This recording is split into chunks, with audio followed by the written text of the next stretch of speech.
শিলিগুড়ির eastern bypass সংলগ্ন ঠাকুরনগর এলাকায় দুষ্কৃতী হামলার ঘটনায় আরও একজনকে গ্রেফতার করল এনসিপি থানার পুলিশ। ধৃতের নাম বিশাল সরকার।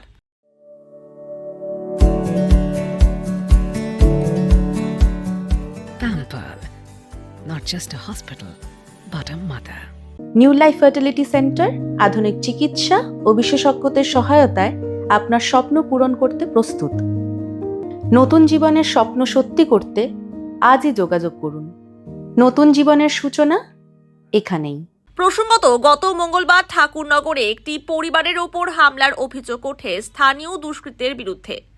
মুখিয়া গ্যাংয়ের হামলায় জখম হন বেশ কয়েকজন। ঘটনার পর রাতেই গ্রেফতার করা হয় 6 দুষ্কৃতীকে। ঘটনার প্রতিবাদে বুধবার শিলিগুড়ি ইস্টার্ন বাইপাস ঠাকুরনগরে বন্ধের পাশাপাশি পথ অবরোধে সামিল হয় স্থানীয় বাসিন্দারা। ঘটনাস্থলে যান মেয়র গৌতম দেব।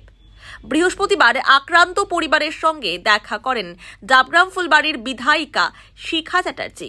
দোষীদের শাস্তির দাবি জানান তারা। এদিকে বৃহস্পতিবার মাদানী বাজার এলাকা থেকে গ্যাংয়ের আরেক পান্ডা বিশাল সরকার ওরফে রাজকে গ্রেফতার করে এনসিপি থানার সাদা পোশাকের পুলিশ। ঘটনায় এখনো অবধি 7 জন গ্রেফতার হয়েছে। বাকিদের খোঁজে চলছে তল্লাশি। শুক্রবার ধৃতকে জলপাইগুড়ি আদালতে পাঠানো হয়।